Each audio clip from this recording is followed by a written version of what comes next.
সেনাপ্রধান ওয়াকার সাহেব, তাই না? তো ওয়াকার সাহেব মানে আমাদের কোরআনে আছে না, পড়ো। আর ওয়াকার সাহেব প্রথম কথা হচ্ছে জামাত, জামাত মিনিমাম 2 বার উচ্চারণ করছে। সেই জন্য কার সঙ্গে কার সম্পর্ক এটা বলা ঠিক হবে না। প্রধান উপদেষ্টার সঙ্গে জামাতের বৈঠক, নির্বাচনে লেভেল প্লেইং ফিল্ডের কথা থাকলেও একটি দলের প্রধানকে বাড়তি নিরাপত্তা দেওয়া হচ্ছে। আমিরের জন্য তারেক রহমানের সমান প্রোটোকল দাবি জামাতের, এবং মনোনয়ন বাছাইয়ের তো পক্ষপাতিত্বের অভিযোগ আছে। এই যে সমান প্রোটোকল দাবি জামাতের, বিএনপি কিভাবে দেখছে? কার কাছে দাবি করছে? প্রধান উপদেষ্টার কাছে। ভালো তো, এখন প্রধান উপদেষ্টা সিদ্ধান্ত নেবে। আমার কাছে মনে হয়েছে সব রাজনৈতিক দলেরই তার অবস্থান থেকে নিজেদেরকে সামনে নিয়ে আসার জন্য নির্বাচনে কিছু ক্যারিকাচার থাকে। একেবারে যদি কোনো রকম বক্তব্য না থাকে তাহলে তো টেলিভিশনের সামনে তো দাঁড়ানো গেল না।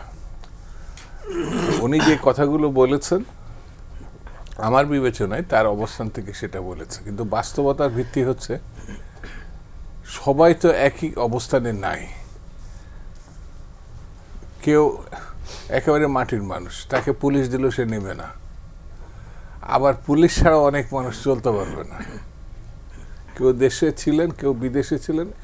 এবার ইলেকশনটা অন্য কোনো যে কোনো সময় থেকে মানে একরকম অন্যবারের সাথে মেলালে চলবে না। না, তারেক রহমান সাহেবের মানে যে পরিস্থিতি, যে অবস্থা, ধরেন বাংলাদেশে ফেরার আগেও কিছু মানে কি বলবো, আইন শৃঙ্খলা পরিস্থিতিতে কিছু ঘটনা ঘটছে, পরেও ঘটছে।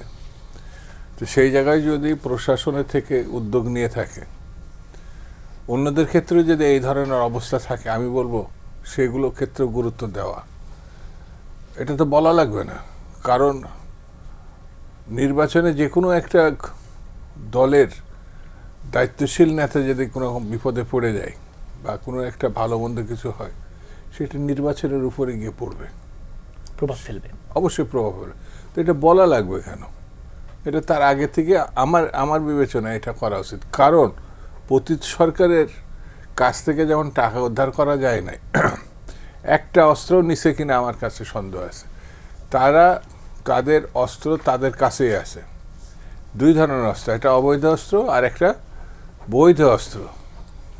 মানে পতিত সরকারের তখন দখলদার প্রধানমন্ত্রী তার ছেলেপিলের হাতেও লাইসেন্সকৃত মানে অস্ত্র দিয়ে গেছে, একটা উদ্ধার হয় না। সেই কারণে মানে খুব ভালো অবস্থা চলছে দেশে আইন শৃঙ্খলা পরিস্থিতি, এটা আমার কাছে মনে হয় না। স্ব ক্ষেত্রে দলীয় বিবেচনায় যারা মানে এই নিরাপত্তাজনিত ব্যাপারে সতর্ক আছে অথবা ভূমিকা রাখার কথা ভাবছে পরিকল্পনা অনুযায়ী, তাদেরকে তো ধন্যবাদ দেওয়া হচ্ছে। বরঞ্চ সমালোচনা না করে তার থেকে শিক্ষা নিয়ে বর্তমান অবস্থার প্রেক্ষিতে এগিয়ে যাওয়া ভালো।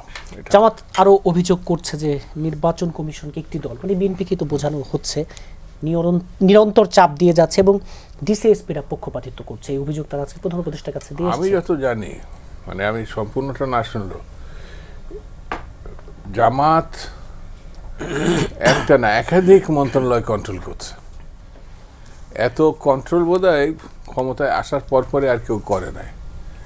যদি ক্ষমতার যেদিন প্রধান উপদেষ্টা ক্ষমতা নেয় নাই, তখনও সেনাপ্রধান ওয়াকার সাহেব, তাই না?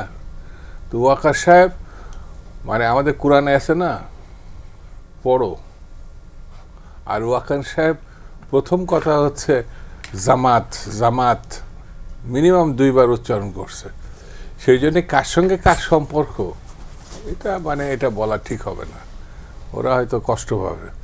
জামাত সব থেকে সুবিধাজনক অবস্থায় বাংলাদেশের রাজনীতিতে। এত ভালো অবস্থানে বিএনপি কেন, কোনো দলই নাই।